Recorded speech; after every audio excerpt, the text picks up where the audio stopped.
In the long, storied history of the world of darkness, storyteller player-character compendiums have become somewhat of a tradition. As far back as 1991's original release, NPCs and SPCs have impacted the overall feel of the game instead of simply just dwelling in the world.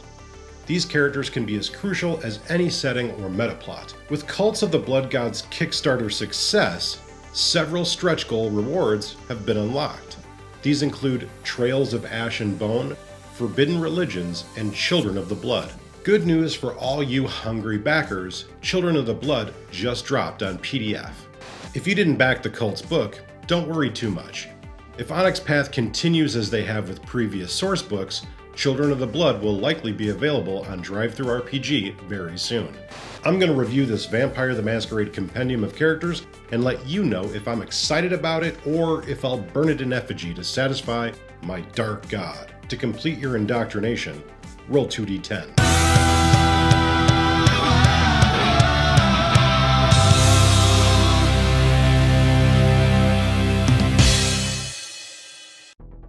Children of the Blood is a collection of storyteller player characters, or SPCs, for the 5th edition of Vampire the Masquerade.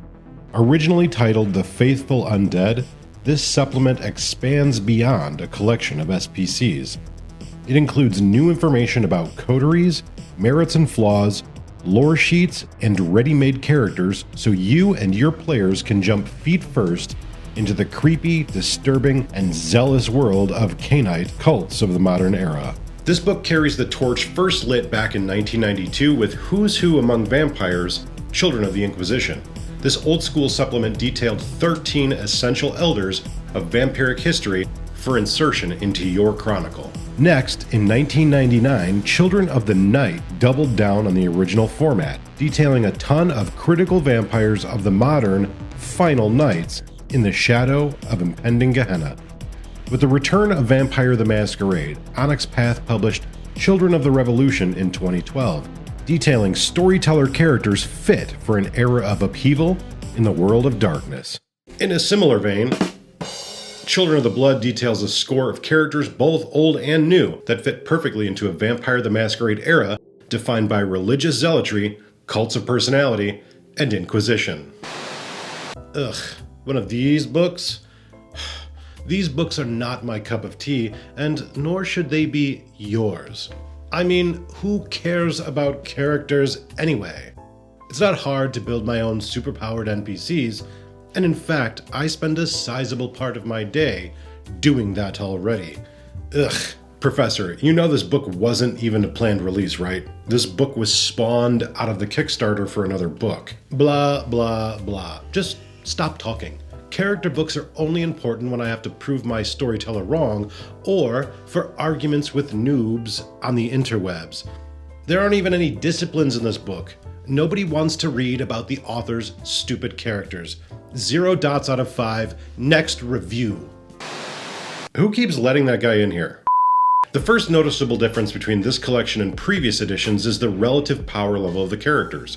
While you'll find the occasional elder in this collection, the vast majority of the characters provided are on the young side and much closer to the standard player characters than previous editions. The characters provided are not all leaders of cults or even actual cultists.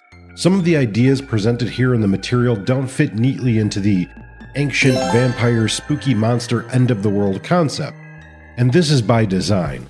The modern world of darkness is rife with religious cults. Then again, this dark version of our world has always dealt with cults of personality, secret societies, and obsessive fanatics searching for the truth.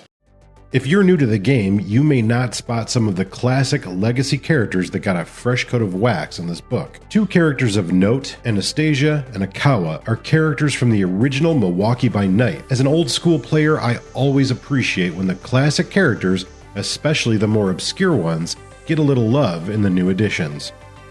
The characters provided are varied and unique, as are their motivations. There's a solid assortment for storytellers, and most of the characters are easily adaptable to any city or game. 2 of my favorite characters are Baptiste, the artistic soul, enhanced by the beautiful fiction by Eddie Webb at the beginning of the book, and Misery, the Defiant Princess. And I think she might be a reimagining of Monica Black, the child of Marcus Vittel from DC by Night, but I'm not 100% sure about that. My least favorite characters are Jorg Morowitz and Landon Dankworth.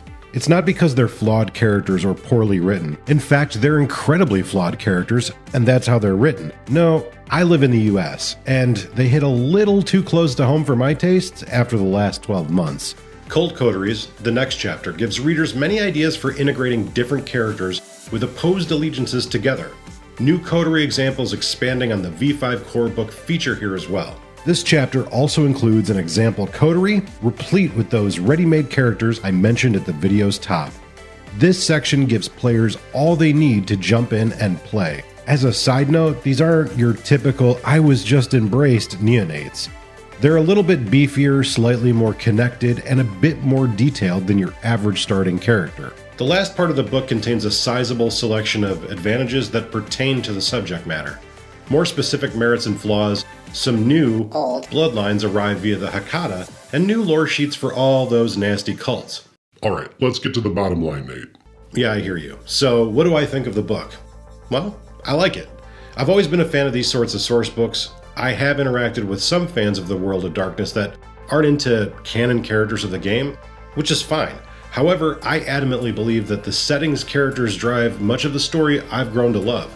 So yeah, I do like these books. I enjoy 90% of the content of this book. I think that Onyx Path Publishing has a solid track record when it comes to Vampire the Masquerade material, and I think this book delivers on that consistency. Like other Onyx Path books, Children of the Blood's art style is much more preferable to the main V5 books. Honestly, I think this conflicting art style is a significant issue for the line as a whole, but that's for some other video for sure. Shut up! I like books with low rules content, and this book strikes a nice balance. While there are some rules for coteries and some advantages expanded from the base book, they aren't overwhelming. All of them are optional and designed to enhance play, not to rewrite the rules. My only real gripe with this book is, honestly, the layout. With V5, the character sections run together a bit too much for my tastes, and this book does the same. Now, I do want to note, looking back on earlier editions of these books, they all kind of run together in every edition, but I would have appreciated some separation of characters by the cult or clan or something, and that's not what we see here. Again, this is more a layout issue with V5 than it is with the book specifically. I give Children of the Blood 3.5 dots out of 5. It's a solid optional addition to the V5 library that fantastically enhances Cults of the Blood Gods. As a Kickstarter reward, it's a fantastic surprise and another solid piece of material from Onyx Path. Check out my upcoming podcast with some of the developers over at utilitymuffinlabs.com. Did you back Cults of the Blood Gods? Have you had an opportunity to read the book yet? Let me know what you think in the comments down below. Thanks for liking and subscribing, and I will see you next time. And before you go, a small note about that. 2D10 will be taking a hiatus for about a month after this video posts. We're going to be packing everything up and moving it to a new filming location. So while we are in transit, we will not be posting any videos. Think of it as our spring break. Thanks for watching. If you like these videos, please share them so other people can enjoy them. And thank you for subscribing, clicking the like button, and watching it all the way to the end.